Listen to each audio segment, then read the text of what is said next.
The animal envoys of the unseen power no longer serve, as in primeval times, to teach and to guide mankind.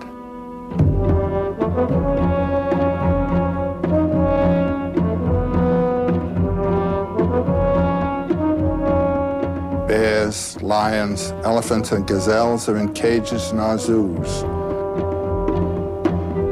Man is no longer the newcomer in a world of unexplored plains and forests.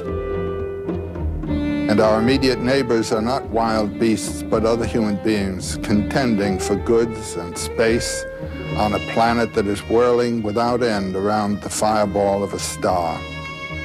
Neither in body nor in mind do we inhabit the world of those hunting races of the Paleolithic millennia, to whose lives and life ways we nevertheless owe the very forms of our bodies and structures of our minds. Memories of their animal envoys still must sleep somehow within us, for they wake a little and stir when we venture into wilderness. They wake in terror to thunder. And again they wake with a sense of recognition when we enter any one of those great painted caves.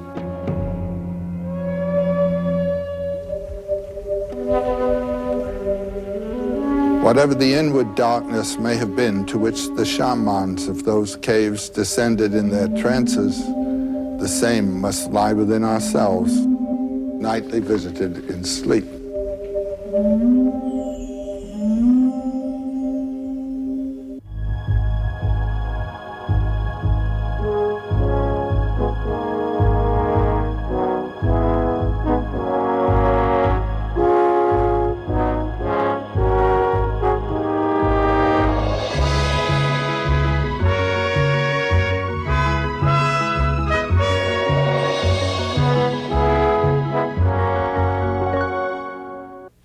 When we look at the magnificent cave paintings left by our primal ancestors, we realize how the hunters of those early tribes were influenced by their natural surroundings and by their feelings toward the animals they depended on for food, religious feelings. They told stories to themselves about the animals and about the supernatural world to which the animals seemed to go when they died. And the hunters performed rituals of atonement to the departed spirits of the animals, hoping to coax them back to be sacrificed again. Joseph Campbell devoted his life to the study of these myths and rituals. For him, mythic stories were not simply entertaining tales to be told for amusement around ancient campfires. They were powerful guides to the life of the spirit. Campbell's odyssey as scholar and teacher led him from the exhibits at the American Museum of Natural History, which impressed him as a boy, to cultures all over the world. In his words, "Whether we listen with aloof amusement to the mumbo-jumbo of some witch doctor of the Congo, or read with cultivated rapture translations from sonnets of Lao Tse, or now and again crack the hard nutshell of an argument of Thomas Aquinas, or catch suddenly the shining meaning of a bizarre Eskimo fairy tale, we're hearing echoes of the first story." In this hour, one of the many I taped with Joseph Campbell during the last 2 years of his life, we talked about our relationship to the first stories and to the people who told them. Like them, we too perform rituals to enact what we believe about the world beyond this one, and we try to bring our mind into harmony with questions of immortality and our body with its destiny of death.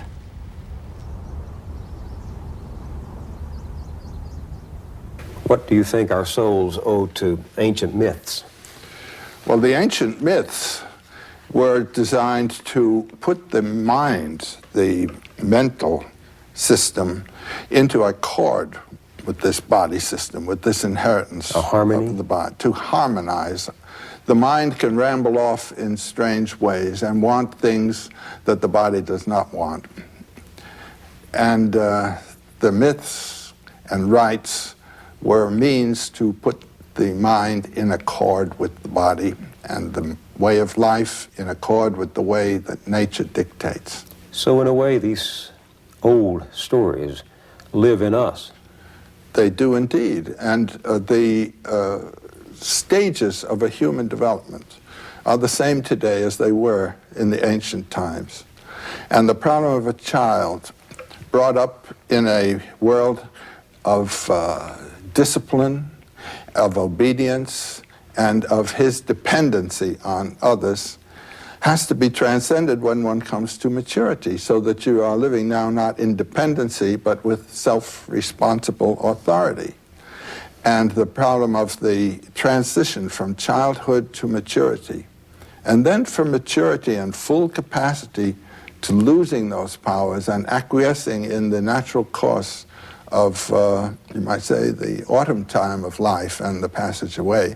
Myths are there to help us go with it, accept nature's way, and not hold to something else. The stories are sort of, to me, like messages in a bottle from shores someone else has visited first. Yes, and you're visiting those shores now. And these myths tell me how others have made the passage and how I can make the passage. And also what the beauties are of the way. I feel this now, moving into my own last years, you know. The myths help me to go with it. What kind of myth? Give me a one that has actually helped you. Well, the tradition in India, for instance, of actually changing your whole way of dress, even changing your name as you pass from one stage to another. When I retired from teaching, I knew that I had to create a new life, a new way of life, and I changed my manner of thinking about my life, just in terms of that notion of moving out of the sphere of achievement into the sphere of enjoyment and appreciation, and relaxing into the wonder of it all. And then there is that final passage through the dark gate. Well, that's no problem at all. The problem in middle life, when the body has reached its climax of power and begins to lose it, is to identify yourself, not with the body which is falling away, but with the consciousness of which it is a vehicle. And when you can do that, and this is something I learned from my myths, what am I? Am I the bulb that carries the light, or am I the light of which the bulb is a vehicle? And this body is a vehicle of consciousness. And if you can identify with the consciousness, you can watch this thing go, like an old car. There goes the fender, there goes this. But it's expectable, you know? And then gradually, the whole thing drops off, and consciousness rejoins consciousness. I mean, it's no longer in this particular environment. And the myths, the stories have brought this consciousness. Well, I live with these myths, and they tell me to do this all the time. And this is the problem, which can be then metaphorically understood as identifying with the Christ in you. And the Christ in you doesn't die. The Christ in you survives death and resurrects. Or it can be with Shiva. Shiva Hung, I am Shiva. And this is the great meditation of the yogis in the Himalayas. And one doesn't have even to have a metaphorical image like that if one has a mind that's willing to just relax and identify itself with that which moves it. You say that the image of death is the beginning of mythology. What do you mean? How is that? Well, all I can say to that is that the earliest evidence we have of anything like mythological thinking is associated with grave burials. And they suggest what? That women saw life and then they didn't see it and they wondered about it? It must have been. I mean, one has only to, you know, imagine what one's own experience would be. The person was alive and warm before you and talking to you. He's now lying there, getting cold, beginning to rot. Something was there that isn't there, and where is it? Now, animals have this experience, certainly, of their companions dying and so forth. But there's no evidence that they've had any further thoughts about it. Mm-hmm. Also, before the time of Neanderthal man, it's in his period that the first burials appear, of which we have evidence. The people were dying and they're just thrown away. But here there's a concern Have you ever visited any of these burial sites? I've been to Le Moustier. That was one of the earliest burial caves that were found. And you find there what they buried with the dead? Yes. These grave burials with grave gear, that is to say, weapons and sacrifices round about, certainly suggest the idea of the continued life beyond the visible one. First one that was discovered, the person is put down, resting as though asleep, a young boy, with a beautiful hand axe beside him. Now, at the same time, we have evidence of shrines devoted to animals that have been killed. The shrines specifically are in the Alps, in very high caves, and they are of cave bear skulls. And there's one very interesting one with the long bones of the cave bear in the cave bear's jaw. What does that say to you? Burials. My friend has died and he survives. The animals that I've killed must also survive. I must make some kind of atonement relationship to them. The indication is of the notion of a plane of being that's behind the visible plane and which is somehow supportive of the visible one to which we have to relate. I would say that's the basic theme of all mythology. That there is a world? That there is an invisible plane supporting the visible one. Now, whether it is thought of as a world or simply as an energy, that differs from time to time and place to place. What we don't know supports what we do know. That's right.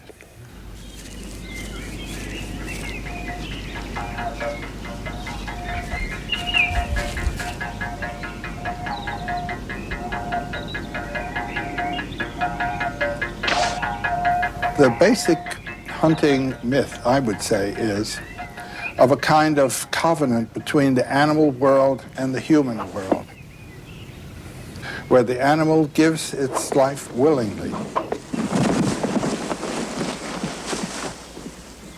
They are regarded generally as willing victims with the understanding that their life, which transcends their physical entity, will be returned to the soil or to the mother through some ritual of restoration. And the principal rituals, for instance, and the principal divinities are associated with the main hunting animal, the animal who is the master animal and sends the flocks to be killed, you know. The Indians of the American plains, it was the buffalo. You go to the northwest coast, it's the salmon. The great festivals have to do with the run of salmon coming in. When you go to South Africa, the elands, the big, magnificent antelope, is the principal animal for the Bushmen, for example. And the principal animal, is the one that animal, furnishes the food. The food. So there grew up between human beings and animals, a bonding, as you say, which required one to be consumed by the other. That's the way life is. Do you think this troubled the early man? Absolutely. That's why you have the rites, because it did trouble them. What kind of rites? Rituals of appeasement to the animals, of thanks to the animal. A very interesting aspect here is the identity of the hunter with the animal. You mean after the animal has been After the animal shot? has been killed.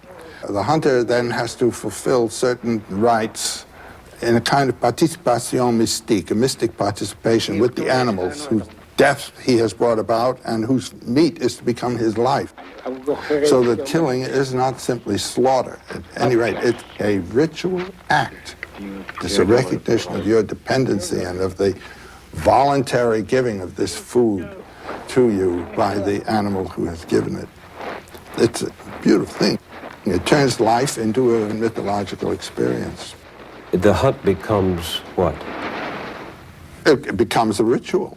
Mm-hmm. The hunt is a ritual. Expressing a hope of resurrection, that the animal was food and you needed the animal to return. And some kind of respect for the animal that was killed. That's the thing that gets me all the time in this hunting ceremonial system. Respect for the animal. respect for the animal, and more than respect. I mean, that animal becomes a messenger of divine power, you see. And you wind up, as the hunter, killing the messenger. Killing the god. What does this do? Does it cause guilt? Does it cause... No, guilt is what is wiped out by the myth.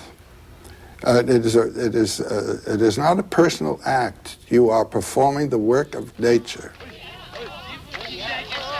For example, in Japan, in Hokkaido, northern Japan, among the Ainu people, whose principal mountain deity is the bear. When it is killed, there is a ceremony of feeding the bear a feast of its own flesh, as though he were present, and he is present. He served his own meat for dinner, and there's a conversation between the mountain god, the bear, and the people. They say, if you will give us the privilege of entertaining you again, we'll give you the privilege of another bear sacrifice.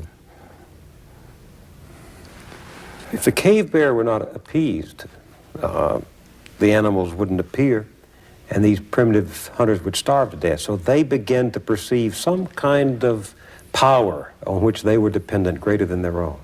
And that's the power of the animal master. Now, when we sit down to meal, we thank God, you know, our idea of God for having given us this. These people thank the animal. And is this the first evidence we have of an act of worship? Yes. Of power superior to man? Yeah. And the animal was superior because the animal provided food? Well, now, in contrast to our relationship to animals, where we see animals as a lower form of life, and in the Bible we're told, you know, we're the masters and so forth. Early hunting people don't have that relationship to the animal. The animal is in many ways superior. He has powers that the human being doesn't have. And then certain animals take on a persona, don't they? The buffalo, the raven, the eagle. Very strongly. Well, I was up in the northwest coast back in 1932. It was a wonderful trip. And the Indians along the way were still carving totem poles. The villagers had new totem poles still. And there we saw the ravens, and we saw the eagles, and we saw the animals that played roles in the myths. And they had the character, the quality of these animals. There's a very intimate knowledge and friendly, neighborly relationship to these creatures. And then they killed some of them, you see. The animal had something to do with the shaping of the myths of those people, just as the buffalo for the Indians of the plains played an enormous role. They're the ones that bring the tobacco of gift, the mystical pipe and all this kind of thing. It comes from a buffalo. And when the animal becomes the giver of a ritual and so forth, they do ask the animal for advice, and the animal becomes the model for how to live. You remember the story of the buffalo's wife? That's a basic legend of the Blackfoot tribe, and is the origin legend of their buffalo dance rituals, by which they invoke the cooperation of the animals in this play of life. When you realize the size of some of these tribal groups, to feed them required a good deal of meat. And one way of acquiring meat for the winter would be to drive a buffalo herd to stampede it over a rock cliff.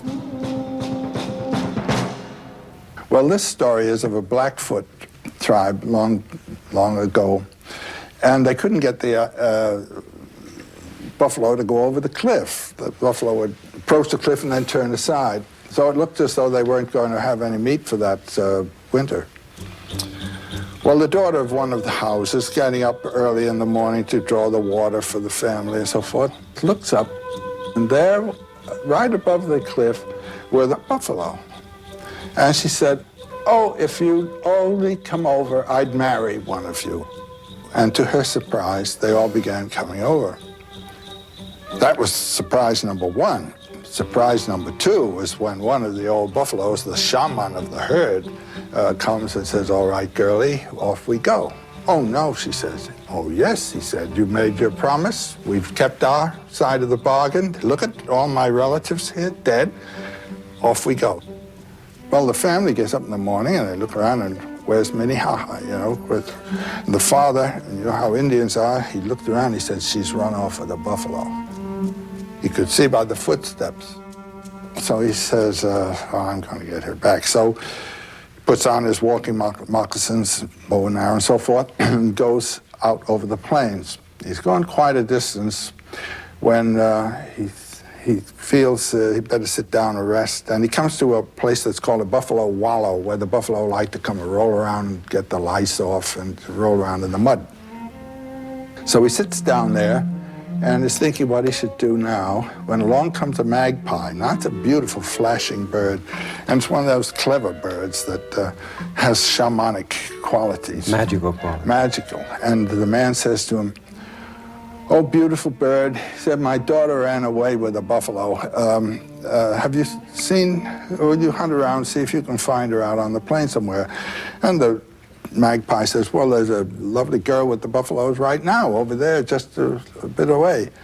Well, he said, the man, would you go tell her that her daddy's here, her father's here at the buffalo wallow? Magpie flies over, and the girl is there among the buffalo. They're all asleep. I don't know what she's doing, knitting or something of the kind. And the magpie comes over close to her and he says, your father's over at the wallow waiting for you. Oh, she said, this is terrible. This is dangerous. I mean, these buffalo, they'll kill us. You tell him to wait. I'll be over. I'll try to work this out. So her buffalo husband's behind her, and he wakes up and takes off a horn. He says, go to the wallow and get me a drink. So she takes the horn and goes over, and there's her father. He grabs her by the arm. He says, come. She says, no, no, no, this is real dangerous. The whole herd, they'll be right after us. I have to work this thing out. Now let me just go back. So she gets the water and goes back, and he, fee, fi, fo, fum, I smell the blood of an Indian, you know, that sort of thing. And she says, no, nothing of the kind. He says, yes, indeed. So he gives a buffalo bellow, and they all get up, and they all do a slow buffalo dance with their tails raised, and they go over, and they trample that poor man to death so that he disappears entirely. He's just all broken up to pieces and all gone. So the girl's crying, and her buffalo husband says, so you're crying? This is my daddy. He said, yeah, but what about us? There are our children, our wives, our parents, and you crying about your daddy. Well, apparently he was a kind of sympathetic, compassionate buffalo, and he said, well, I'll tell you, if you can bring your daddy back to life again, I'll let you go. So she turns to the magpie and says, see, peck around a little bit and see if you can find a bit of daddy. And the magpie does so, and he comes up finally with a vertebra, just one little bone. And the little girl says, that's plenty.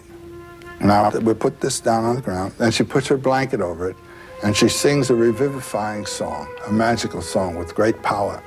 And presently, yes, there's a man under the blanket. She looks, daddy all right, but he's not breathing yet. A few more stanzas of whatever the song was, and he stands up, and the buffalo are amazed. And they say, well, why don't you do this for us? We'll teach you now our buffalo dance, and when you will have killed our families, you do this dance and sing this song, and we'll all be back to life again. That's the basic idea, that through the ritual, that dimension is struck which transcends temporality, and out of which life comes and back into which it goes. And it goes back to this whole idea of death, burial, and resurrection, not only for human beings, but for the animals too. So the story of the buffalo's wife was told to confirm the reverence. That's right. What happened when the white man came and slaughtered this animal of reverence? That was a sacramental violation. I mean, in the 80s, when the buffalo hunt was undertaken, you know, the 1880s, Kit Carson, 100 years ago. Buffalo Bill and so forth, when I was a boy, whenever we went for sleigh rides, we had a buffalo robe. Buffalo robes all over the place. This was the sacred animal of the Indian. These hunters go out with repeating rifles and shoot down the whole herd and leave it there. Take the skin to sell, and the body's left to rot. This is a sacrilege. And it really is a sacrilege. It turned the buffalo from a thou to an it. The Indians addressed the buffalo as thou, a thou. An object of reverence. The Indians addressed life as a thou. I mean, trees, stones, everything else. You can address anything as a thou, and you can feel the change in your psychology as you do it. The ego that sees a thou is not the same ego that sees an it. Your whole psychology changes when you address things as an it. Whether it's a woman. And when you go to war with the people, the problem of the newspapers is to turn those people into its so that they're not thous. That was an incredible moment in the evolution of American society when the buffalo was slaughtered. That was the final exclamation point behind the destruction of the Indian civilization, because you were destroying... Can you imagine what this experience must have been for people within 10 years to lose their environment, to lose their food supply, to lose the object, the central object of their ritual life? So it is in your belief that it was in this period of hunting man and woman, the time of hunting man, that human beings began to sense a stirring of the mythic imagination, the wonder of things that they didn't know. There is this burst of magnificent art and all the evidence you need of a mythic imagination in full career. You visited some of the great painted caves in Europe. Tell me what you remember when first you looked upon those underground. Well, you didn't want to leave. Here you come into an enormous chamber, like a great cathedral with these animals painted. And they're painted with a life like the life of ink on silk in the Japanese painting. And when you realize the darkness is inconceivable. We're there with electric lights, but in a couple of instances, the concierge, the man who was showing us through, turned off the lights, and you were never in darker darkness in your life. It was like I don't know, just a complete knockout of, you don't know where you are, whether you're looking north, south, east, or west. All orientation is gone, and you're in a darkness that never saw the sun. Then they turn the lights on again, and you see these gloriously painted animals. A bull that will be 20 feet long, and painted so that the haunches will be represented by a swelling in the rock. You know, they take account of the whole thing. It's incredible. Do you ever look at these primitive art objects and think not of the art, but of the man or woman standing there painting or creating? I find that's where I speculate. This is what hits you when you go into those caves, I can tell you that. What was in their mind when they were doing that? And that's not an easy thing to do. And how did they get up there? And how did they see anything? And what kind of light did they have? The little flashing torches throwing flickering things, and then to get something of that grace and perfection. And with respect to the problem of beauty, is this beauty intended, or is it something that is the natural expression of a beautiful spirit? You know what I mean? When you hear a bird sing, the beauty of the bird's song, is this intentional? In what sense is it intentional? But it's the expression of the bird, the beauty of the bird's spirit, you might almost say. And I think that way very often about this art. To what degree was the intention of the artist what we would call aesthetic, or to what degree expressive, you know, and to what degree something that they simply had learned to do that way. It's a difficult point. When a spider makes a beautiful web, the beauty comes out of the spider's nature, you know, it's instinctive beauty. And how much of the beauty of our own lives is of the beauty of being alive, and how much of it is conscious intentional? That's a big question. You call them temple caves. Yeah. Why temple? A temple with images and stained glass windows, cathedrals, are a landscape of the soul. You move into a world of spiritual images. That's what this is. When Jean and I, my wife and I, drove down from Paris to this part of France, we stopped off at Chartres Cathedral. There is a cathedral.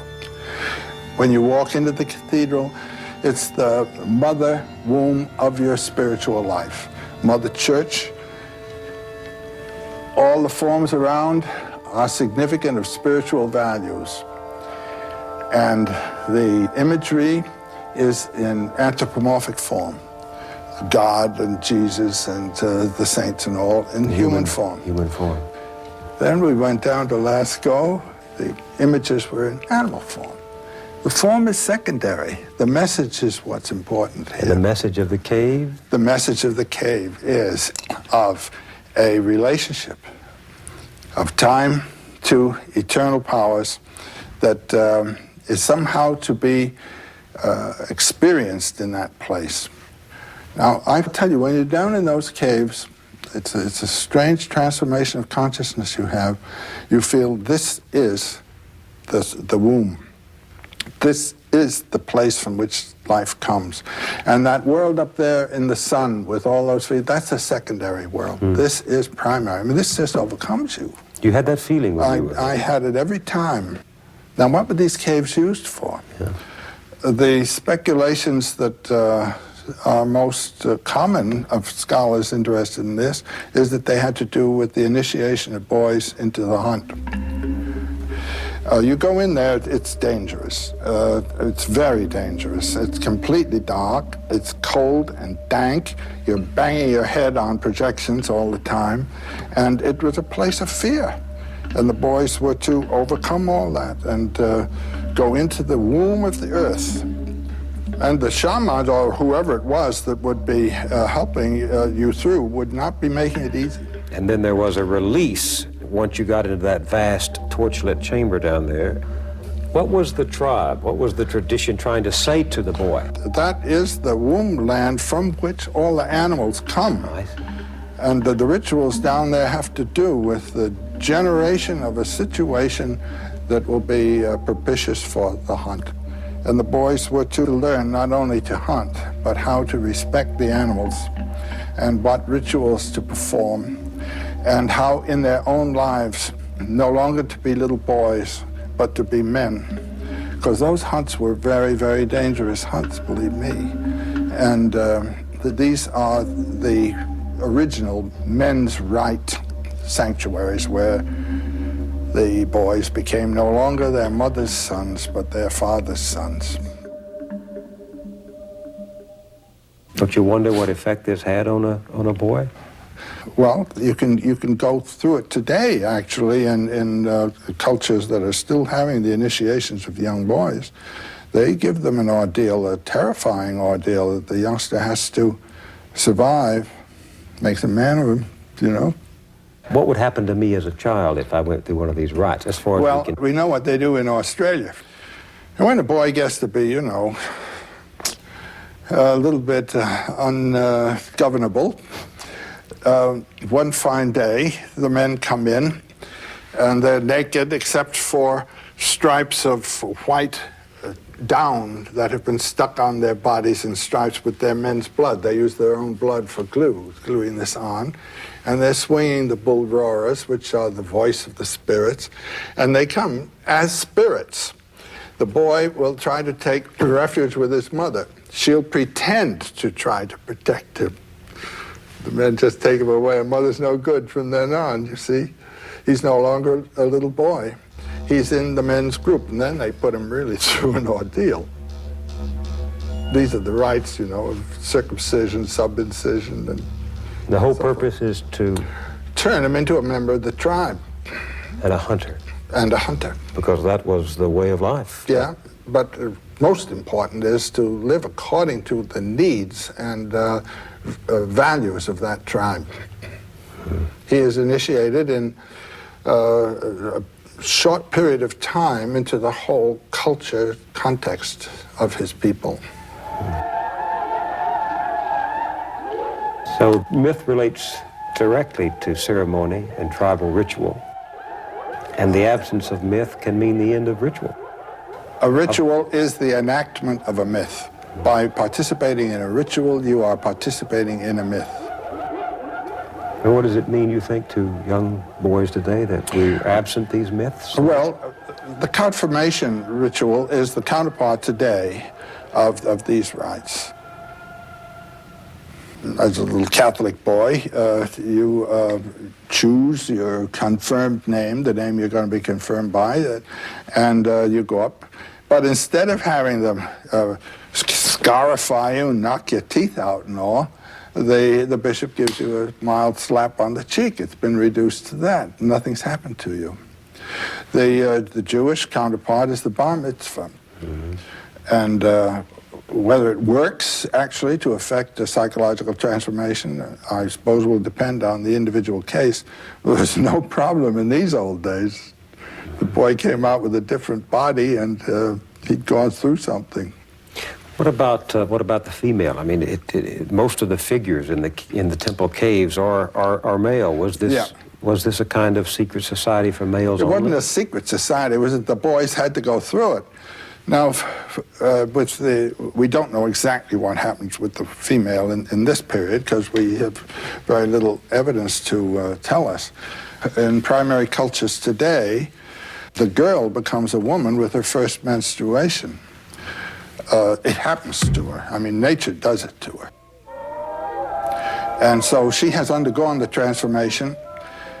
And what is her initiation? Typically, it is to sit in a little hut for a certain number of days and realize what she is. How does she do that? She sits there. She's now a woman. And what is a woman? A woman is a vehicle of life. And life has overtaken her. She is a vehicle now of life. Woman's what it's all about. The giving of birth and the giving of nourishment. She's identical with the earth goddess and her powers. And she's got to realize that about herself. The boy does not have a happening of that kind. He has to be turned into a man and voluntarily become a servant of something greater than himself. The woman becomes the vehicle of nature. The man becomes the vehicle of the society, the social order, and the social purpose. So what happens when a society no longer embraces powerful mythology? What we've got on our hands. As I say, if you want to find what it means not to have a society without any rituals, read the New York Times. And you'd find? Well, the news of the day. Wars, young people who don't know how to behave in a civilized society.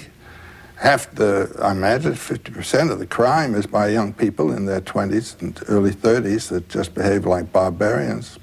Society has provided them no rituals by which they become members. There's been a reduction of ritual. Even in the Roman Catholic Church, my God. They've translated the Mass out of the ritual language into a language that has a lot of domestic associations. So that, I mean, every time now that I read the Latin of the Mass or something like that, I get that pitch again that it's supposed to give, a language that throws you out of the field of your domesticity, you know? The altar is turned so that the priest's back is to you, and with him you address yourself outward like that. Now they've turned the altar around. It looks like Julia Child giving a demonstration, and it's all homey and cozy. And they play guitar. They play guitar. Listen, they've forgotten what the function of a ritual is to pitch you out, not to wrap you back in where you have been all the time. So ritual that once conveyed an inner reality is now merely form. And that's true in the rituals of society and the personal rituals of marriage and religion. Well, with respect to ritual, it must be kept alive. And so much of our ritual is dead. It's extremely interesting to read of the primitive elementary cultures, how the folk tales, the myths, they are transforming all the time in terms of the circumstances of those people.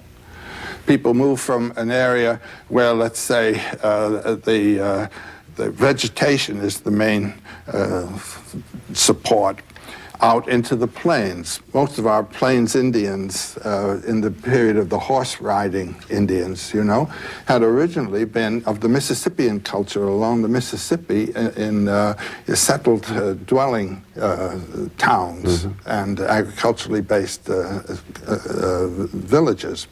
And then they received the horse from the Spaniards, and it makes it possible then to venture out in the plains and handle the great hunt of the buffalo herds, you see. And the mythology transforms from vegetation to buffalo. And you can see the structure of the earlier vegetation mythologies under the mythologies of the Dakota Indians and the Pawnee Indians and the Kiowa and so forth. You're saying that the environment shapes the story? They respond to it, do you see? But we have a tradition that comes from the first millennium BC somewhere else, and we're handling that. It has not turned over and assimilated the qualities of our culture and the new things that are possible and the new vision of the universe. It must be kept alive. The only people that can keep it alive are artists of one kind or another. That the artist is, his function is the mythologization of the environment and the world. Artist being the poet, the musician, the author. Exactly. The writer. Yes. And I think we've had a couple of greats in the recent times. I think of James Joyce as such a revealer of the mysteries of growing up and becoming a human being. And for me, he and Thomas Mann were my principal gurus, you might say, as I was trying to shape my own life. I think in the visual arts, there were two men whose work seemed to me to handle mythological themes in a marvelous way, and one was Paul Klee and the other Picasso. These two men really knew what they were doing all the way, I think, and had a great versatility in their revelations. I mean, our artists are the myth makers of our day. The myth makers in earlier days were the counterparts of our artists. They drew the paintings on the walls, yes. They performed the rituals. There's an old romantic idea in German, das Volk dichtet, that's say that the poetry of the traditional cultures and the ideas come out of the folk. They do not. They come out of an elite experience, the experience of people particularly gifted, whose ears are open to the song of the universe, and that they speak to the folk, and there is an answer from the folk which is then received. There's an interaction, but the first impulse comes from above, not from below, in the shaping of folk traditions. So who would have been in these early elementary cultures, as you call them, the equivalent of the poets today? The shamans. The shaman is the person who has, in his late childhood, early youth, could be male or female, had an overwhelming psychological experience that turns them totally inward. The whole unconscious has opened up and they've fallen into it. And it's been described many, many times, and it occurs all the way from Siberia right through the Americas down to Tierra del Fuego. It's a kind of schizophrenic crack-up, the shaman experience. What kind of experience? Dying and resurrecting, you know, being on the brink of death and coming back, actually experience the death experience. People who have very deep dreams. Dream is a great source of the spirit. And then people who in the woods have had mystical encounters. Well, let me try to be specific about it. The shaman becomes some person in a society who is drawn by experience from the normal world into the world of the gifted? That's right. Most of us think of shaman as a magician, but they play a much more important role than simply being a Oh, no, they play trickster. the role that the priesthood plays in our society. These are the Now, first priests? Well, there's a major difference, as I see it, between a shaman and a priest. A priest is a functionary of a social sort. The society worships certain deities in a certain way, and the priest becomes ordained as a functionary to carry on that ritual. And the deity to whom he is devoted is a deity that was there before he came along. The shaman's powers are symbolized in familiars, deities of his own personal experience. And his authority comes out of a psychological experience, not a social ordination. Do you understand what I mean? And the one who had this psychological experience, this traumatic experience, this ecstasy, would become the interpreter for others of things not seen? He would become the interpreters of a heritage of mythological life, you might say, yes. And ecstasy was a part of it very often in the shamanic It experience. is ecstasy. The trance no doubt dance, for example, in the Bushman society. Now, there's a fantastic example of something. The little Bushman groups. The whole life is one of great, great tension. The male and female sexes are, what we say, in a disciplined way, separate. The men have a certain field of concerns, their weapons and the poisons and the hunt and all that, and the women have a certain field of concern, the bringing up the children, the nourishing of the children, and so forth and so on. Only in the dance do the two come together. And they come together this way. The women sit in a circle or a little group, and they then become the center around which the men dance. And they control the dance and what goes on with the men through their own singing and beating of the thighs. What's the significance of that the woman is controlling the dance? Well, the woman is life and the man is the servant of life. And during the course of this circling is a very tense style of movement the men have. Suddenly that one of them will pass out.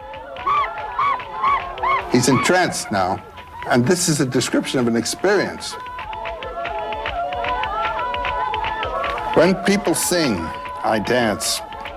I enter the earth. I go in at a place like a place where people drink water. I travel a long way, very far. When I emerge, I'm already climbing. I'm climbing threads. I climb one and leave it.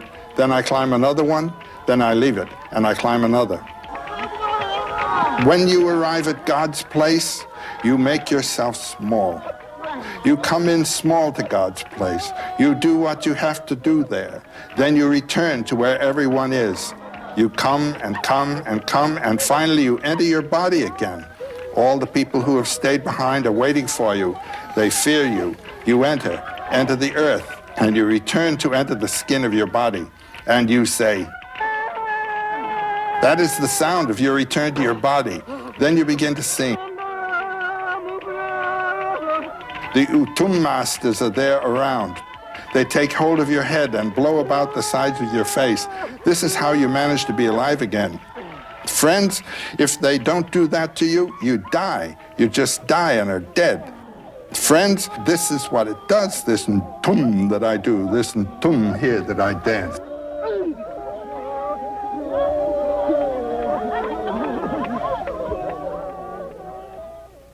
This is an actual experience of transit from the earth through the realm of mythological images to God, or to the seat of power. It becomes something of the other mind of us. It is exactly the other mind. And the way God is imaged, God is transcendent finally of anything like a name of God. As the Hindus say, beyond names and forms. Beyond namarupam, beyond names and forms. No tongue has soiled it. No word has reached it. But Joe, can Westerners grasp this kind of mystical, trans-theological experience? It does transcend theology. It leaves theology behind. I mean, if you're locked to the image of God in a culture where science determines your perceptions of reality, how can you experience this ultimate ground that the shamans talk about?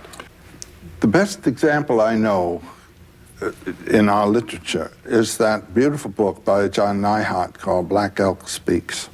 Black Elk was? Black Elk was a young Sioux, or Dakota as it's also called, boy around 9 years old before the American cavalry had encountered the Sioux. They were the great people of the plains.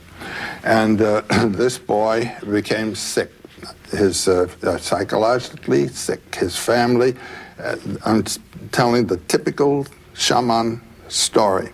The child begins to tremble and is immobilized, and the family is terribly concerned about it. And they send for a shaman who had had the experience in his own youth to come as a psychoanalyst, you might say, and pull the youngster out of him.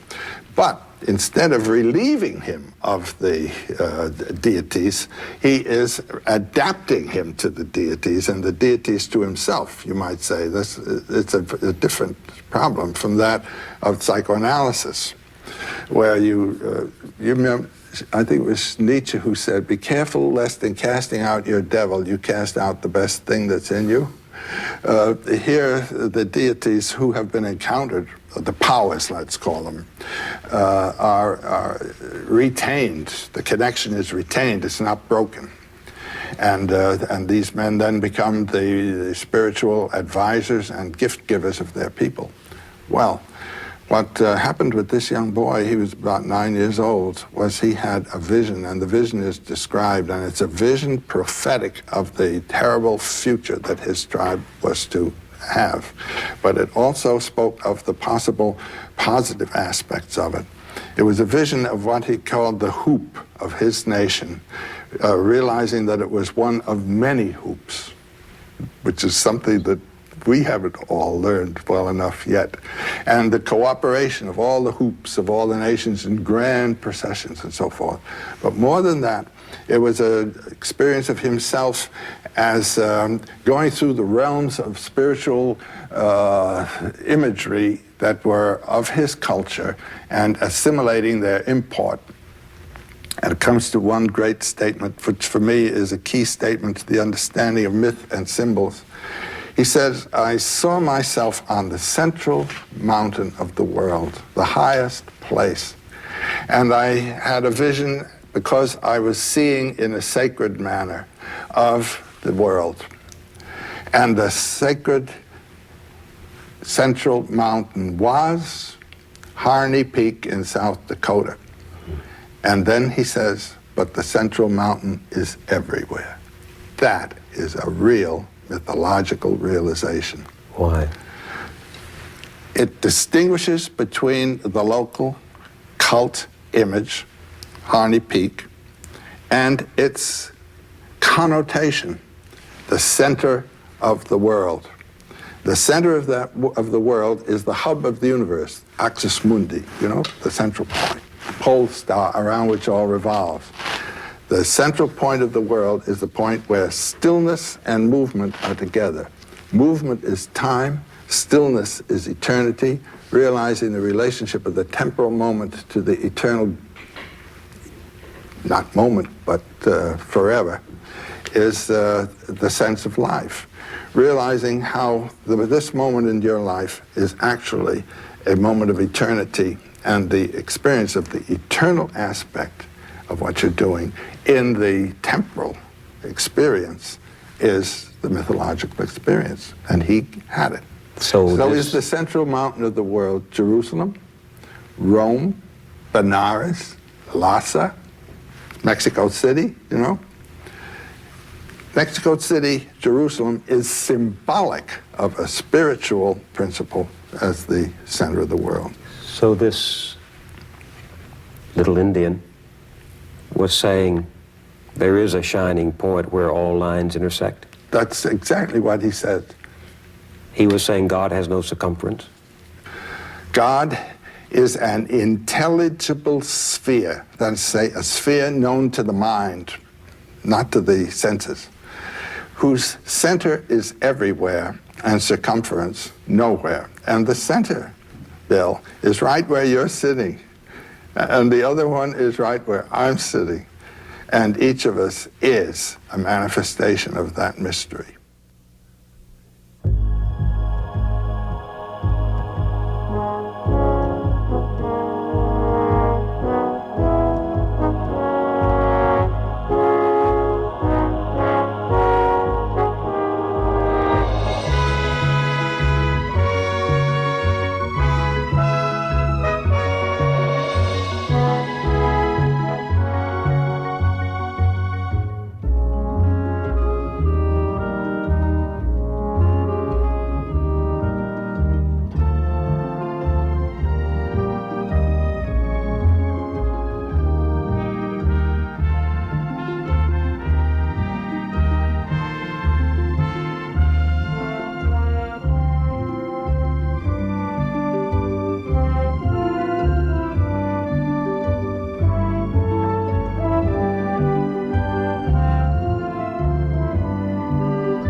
This program was made possible by a grant from the Corporation for Public Broadcasting and by this station and other public television stations.